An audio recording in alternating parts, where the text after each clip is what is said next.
Here you can kind of see me painting a chrysanthemum. I would love to get a tattoo of that flower someday. I'm not the best necessarily, but you know, I just find that going to a very small school tends to give me anxiety, where it's like I only go to that small school and then I wait for the bus and then I come home. It wasn't until I really started waiting for the bus that I started making more friends and getting more comfortable talking out of my comfort zone. Because why I don't think I could do well in homeschool or online school is because, like, I need to talk to learn, and I need to talk to interact and be happy. I don't just jump up every single day and go, because I'm a person who didn't do too well their sophomore year, and my freshman year, I just did enough, okay?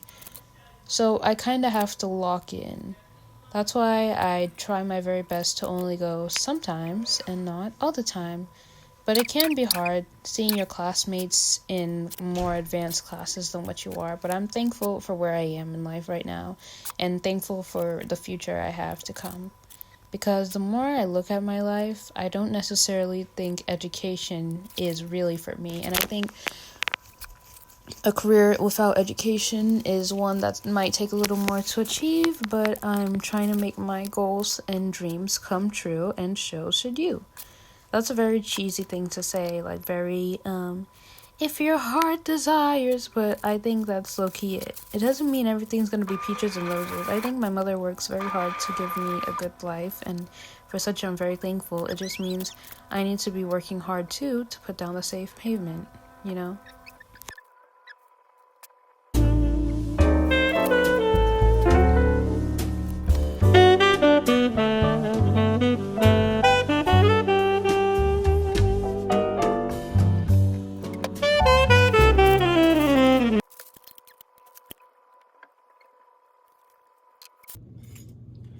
So my day didn't necessarily go as planned, but honey, I am not complaining. I have one earring missing and my look is kind of disheveled. Don't mind me. I know I look like I'm about to free some folk, but this is kind of like a house dress that I kind of wear sometimes. I need to buy more flowy dresses like this for the summer. But today I had plans to edit some videos, play piano, make music, because I'm a songwriter / singer, make music, and clean up and do some schoolwork. But here's my problem. I have ADHD, and I'm not going to blame it all on that, but I get very distracted very easily, and then I tend to not go with my plans. So I made some coffee, because I'm not resting until it gets done. So we might be pulling an all-nighter. And I also made a big purchase today. It's just that, like, I'm so tired of always putting off my goals. So I have Sunday to reset my sleeping thing, but until then, like, we're just gonna beat the drum until, like, I get all the stuff I want to have knocked out, because, like, you only live once, why not ruin your sleep schedule?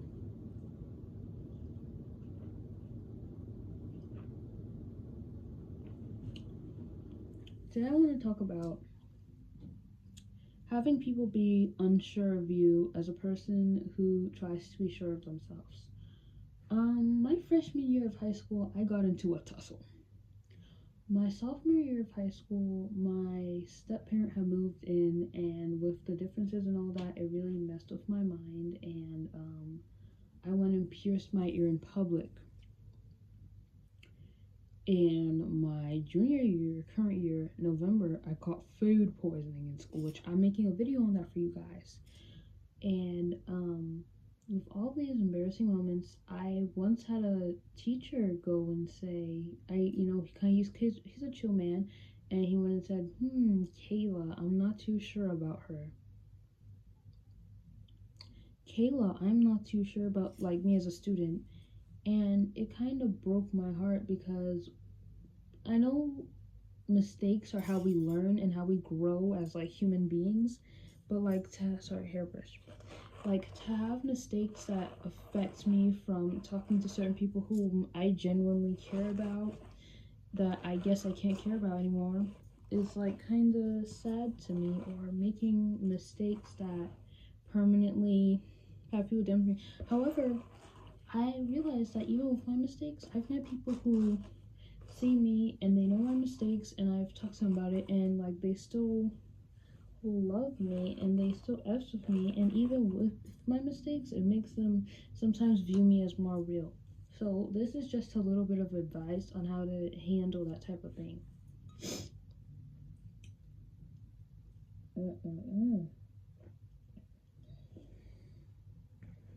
Number one, know that you as a being, there are like 8 billion versions of human on this earth, bro.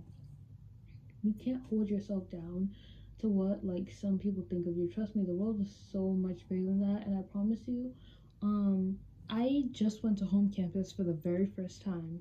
I go to a college campus of like really tiny people, and like even like the dating pool is like an inbreeding pool. Like people are dating each other's exes and their friends. Like if I have a friend and I know her ex, like they're okay with like passing each other around like that, and I'm just not. But I didn't go there for love. I didn't come here to fall in love with some boy. I came to read my books. You know what I'm saying?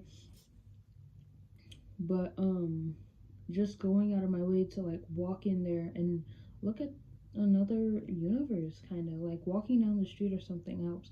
Like to just know like the world is so much bigger than what I think we think in our little minds with all our problems and stuff. And then also another big thing, cutting off people who make you question yourselves or make you feel icky. This sounds kind of hard because I cut off some family members, and it's not that I necessarily, I don't like having questionable feelings towards anyone, and it's not even necessarily them. I feel like if like they dislike me or whatever, it's like I feel like I can't get down with them, especially like I don't know, like if I'm trying to trust my gut now, like little thing that tells you don't hang out with this person, and like every time I listen to that gut feeling, life is always so magical and feels good. Like how I was like in middle school. In middle school I was kind of bitch, but I was a happy bitch. Like that was the most connected with my mother I was ever, and I was listening to my gut and my heart so much, and it led me to this point. Now I wasn't perfect then, and I'm not perfect now, and I will never be perfect, but it's certain senses like that from the past. Like if someone told me what are your key traits, I'll say my resourcefulness and my resilience. Those two are like my hand in hand most powerful thing about me. I think I want to teach more people about, and people to learn from my story that embarrassing things unfortunately happen, but that doesn't mean that has to be the end of you. I had she's an acquaintance now, but we were joking, and I do hairstyles sometimes, but the back of my head, like the tracks were out because I do quick weaves. This is a quick weave. I hope you guys like it.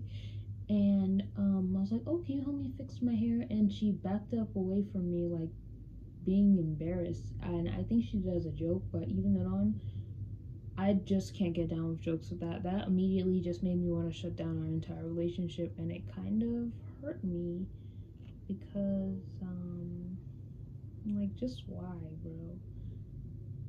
I try to look past it, but like I said, listening to that gut feeling, that's a part of that. So I'm going to bring you guys with me. So first I want to do some journaling and some painting, and then we're going to slowly like tiptoe into the more heavy duty stuff. And hopefully I can get some rest in by 3 a.m. Coffee. I came to school to read my books and not to fall in love with anybody on this campus. Did you hear me? So stop calling me. Rubbish. Lunchtime. 12:35. 12:35. Are you gonna leave before that? Yeah, technically, yeah. But I need to catch a bus. There's a lot of buses out there right now. I don't know where they go to though. Well, They probably go to CC. let's go then. Can you drop me